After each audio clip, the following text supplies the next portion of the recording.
السلام علیکم ورحمۃ اللہ وبرکاتہ۔ جواب تھوڑا تفصیل طلب تھا، اس لیے میں وائس میسج کر رہا ہوں۔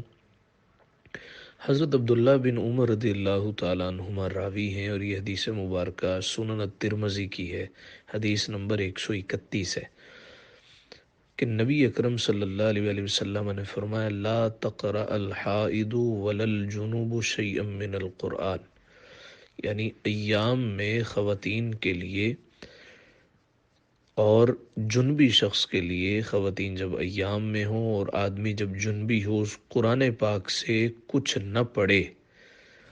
اسی طرح ایک بڑے عالم محقق ہیں علامہ محمد حسکفی، ان کی کتاب ہے در المختار، اس کی جلد 1 ہے، والیوم نمبر 1، پیج نمبر 290 میں آپ کہتے ہیں کہ ایام کی حالت میں نماز، روزے کی قضا، مسجد میں داخل ہونا، طواف کعبہ، جنسی قربت، تلاوت قرآن اور غلاف کے بغیر قرآن مجید کو چھونا ممنوع ہے۔ البتہ کلی کرنے اور ہاتھ دھونے کے بعد دعائیں پڑھنے، ان کو چھونے، ان کو اٹھانے، اللہ کا ذکر کرنے، تسبیح پڑھنے اور کھانے پینے کی ممانعت نہیں ہے۔ لہٰذا جب حضور علیہ السلام کا فرمان واضح ہوا تو اسی فرمان پر ہی عمل کیا جائے گا۔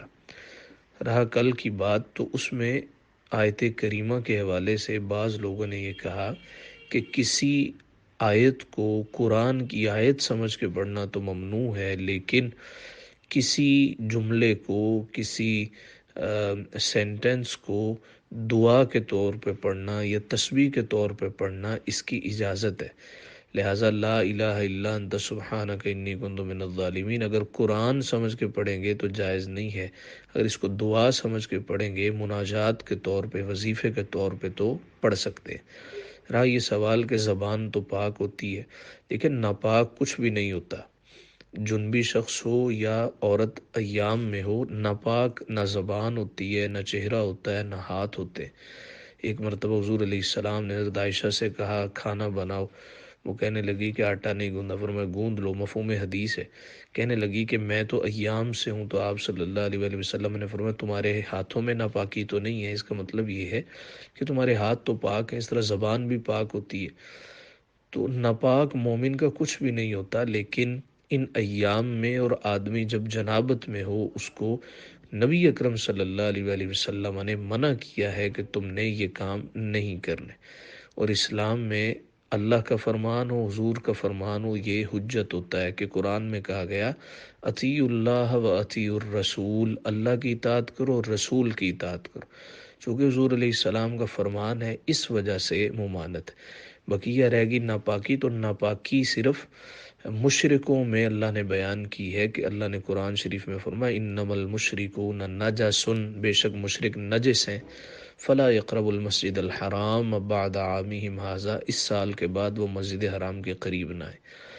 حالانکہ ہم دیکھتے ہیں کہ مشرک ظاہراً پاک ہوتے ہیں، پاک سے مراد ہاتھ بھی صاف ہیں، ان کا جسم بھی شاید بعض مسلمانوں سے ظاہراً زیادہ صاف پاک ہوتا ہو، لیکن اللہ نے کہا یہ ناپاک ہے۔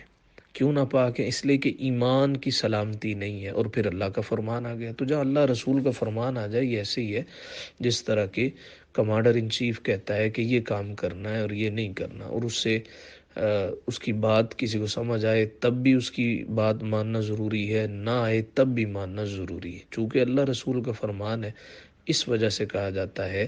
اور یہ صرف عورت کے لیے نہیں ہے، مرد کے لیے بھی ہے کہ مرد پہ جب غسل فرض ہو جائے یا وہ جنبی ہو جائے، اس طرح عورت ایام میں ہو، اس کے لیے یہ چیزیں جائز نہیں ہیں۔